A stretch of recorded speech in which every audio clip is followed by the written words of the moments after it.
সাদা মেঘের আড়ালে লুকোনো সেই প্রলয়ঙ্করী আগুনের শিখা কি তবে এবার সত্যিই জ্বলে উঠতে যাচ্ছে? বিশ্ব রাজনীতির রঙ্গমঞ্চে এখন সবচেয়ে বড় আতঙ্কের নাম পারমাণবিক যুদ্ধ। যুক্তরাষ্ট্রের প্রেসিডেন্ট ডোনাল্ড ট্রাম্পের একটি সাম্প্রতিক মন্তব্যকে কেন্দ্র করে গোটা বিশ্বে এখন শোরগোল পড়ে গেছে।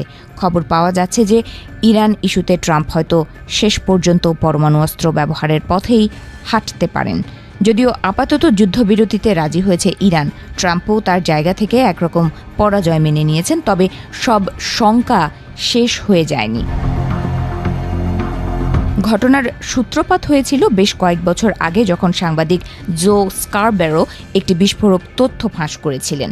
তিনি দাবি করেছিলেন ট্রাম্প তার বিদেশ নীতি নির্ধারণী দলের সাথে 1 ঘন্টার বৈঠকে অন্তত 3 বার জানতে চেয়েছিলেন কেন আমেরিকা পরমাণু অস্ত্র ব্যবহার করতে পারবে না। সে সময় অনেকেই এই দাবিকে গুজব বলে উড়িয়ে দিয়েছিলেন, কিন্তু বর্তমান ভূ রাজনৈতিক প্রেক্ষাপটে সেই পুরনো আশঙ্কা নতুন করে ডালপালা মেলতে শুরু করেছে। সম্প্রতি ট্রাম্পের একটি সোশ্যাল মিডিয়া পোস্ট আগুনের ওপর ঘি ঢালার মতো কাজ করেছে। সেখানে তিনি সরাসরি পারস্য সভ্যতাকে ধ্বংস করে দেওয়ার হুমকি দিয়েছেন। এই হুমকির পরই সামরিক বিশ্লেষকরা নড়ে চড়ে বসেছেন। তারা মনে করছেন ট্রাম্পের এই মানসিকতা কেবল রাজনৈতিক বাগাড়ম্বর নয়, বরং এক ভয়াবহ যুদ্ধের পূর্বাভাস। আমেরিকার পরমাণু অস্ত্র ব্যবহারের চূড়ান্ত ক্ষমতা যেহেতু কেবল প্রেসিডেন্টের হাতেই থাকে, তাই কংগ্রেসের এখানে বিশেষ কিছু করার থাকে না। ইরানের সাথে চলমান উত্তেজনায় আমেরিকা এখন এক কঠিন চোরাবালিতে আটকা পড়েছে। যুদ্ধের ময়দানে ইস্পাহান বা খার্ক দ্বীপের মতো গুরুত্বপূর্ণ কৌশলগত স্থানে মার্কিন বাহিনী যদি বড় কোনো বাধার সম্মুখীন হয়, তবে ট্রাম্প হয়তো পিছু হটবেন না। পরাজয় মেনে নেয়ার চেয়ে তিনি যুদ্ধের তীব্রতা বহু গুণ বাড়িয়ে দিতে পারেন বলে ধারণা করা হচ্ছে। আর এই তীব্রতা বৃদ্ধির চূড়ান্ত রূপ হতে পারে পারমাণবিক বোমার ব্যবহার। ইতোমধ্যেই মার্কিন সামরিক বাহিনীর উচ্চ পদস্থ কর্মকর্তাদের মধ্যে অস্থিরতা লক্ষ্য করা যাচ্ছে। বিমান বাহিনীর জেনারেল ভ্যান কেইন গত ফেব্রুয়ারিতেই ইরানের ওপর হামলার পরিণাম নিয়ে সতর্ক করেছিলেন, কিন্তু শোনা যাচ্ছে যে ট্রাম্প প্রশাসন সেই সতর্কবাণী কানেই তোলেনি। এমনকি বেশ কয়েকজন জেনারেল আকস্মিকভাবে পদত্যাগ করেছেন বলেও গুঞ্জন শোনা যাচ্ছে। ধারণা করা হচ্ছে যুদ্ধের কৌশল নিয়ে মতবিরোধের কারণেই তারা সরে দাঁড়িয়েছিলেন। ইরানের মাটির গভীরে অবস্থিত পারমাণবিক স্থাপনাগুলো ধ্বংস করা সাধারণ ক্ষেপণাস্ত্র দিয়ে প্রায় অসম্ভব। গত বছর চালানো B-2 স্পিরিট বোমারু বিমানের হামলাও সেভাবে সফল হয়নি।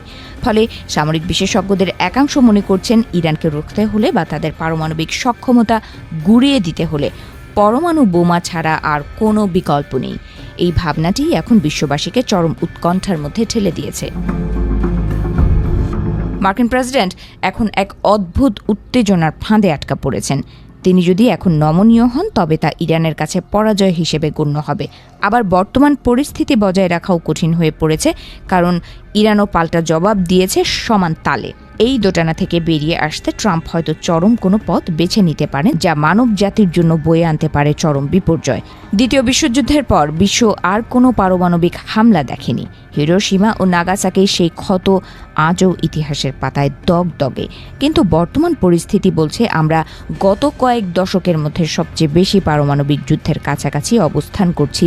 যদি একবার এই বোমার ব্যবহার শুরু হয়, তবে আন্তর্জাতিক সম্পর্কের সমীকরণ চিরতরে বদলে যাবে। এই যুদ্ধের প্রভাব কেবল মধ্যপ্রাচ্যে সীমাবদ্ধ থাকবে না। একবার যদি কোনো পরাশক্তি পরমাণু অস্ত্র ব্যবহার করে, তবে অন্য দেশগুলো তাদের শত্রুপক্ষকে ভয় দেখাতে একই পথ বেছে নেবে। ছোট রাষ্ট্রগুলো তখন নিজেদের অস্তিত্ব রক্ষায় মরিয়া হয়ে পারমাণবিক শক্তি অর্জনের প্রতিযোগিতায় নামবে।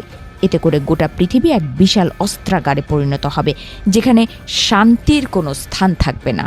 অনেকেই প্রশ্ন তুলছেন, আধুনিক সভ্যতার এই যুগে এসে কি সত্যিই কোনো রাষ্ট্রপ্রধান পারমাণবিক ধ্বংসলীলা চালাতে পারেন? আইনগতভাবে মার্কিন প্রেসিডেন্টের হাতে এই ক্ষমতা থাকলেও নৈতিকভাবে তা কতটা গ্রহণযোগ্য, সেই প্রশ্ন এখন বড় হয়ে দাঁড়িয়েছে। কিন্তু ট্রাম্পের গতানুগতিক ধারার বাইরের রাজনীতি সবসময় আমাদের অবাক করেছে, আর সেই অবাক হওয়ার তালিকায় যদি পরমাণু যুক্ত হয়, তবে তা হবে মানব ইতিহাসের সবচেয়ে বড় ট্র্যাজেডি। ইরানের বিমান প্রতিরক্ষা ব্যবস্থা এখন আগের চেয়ে অনেক বেশি শক্তিশালী।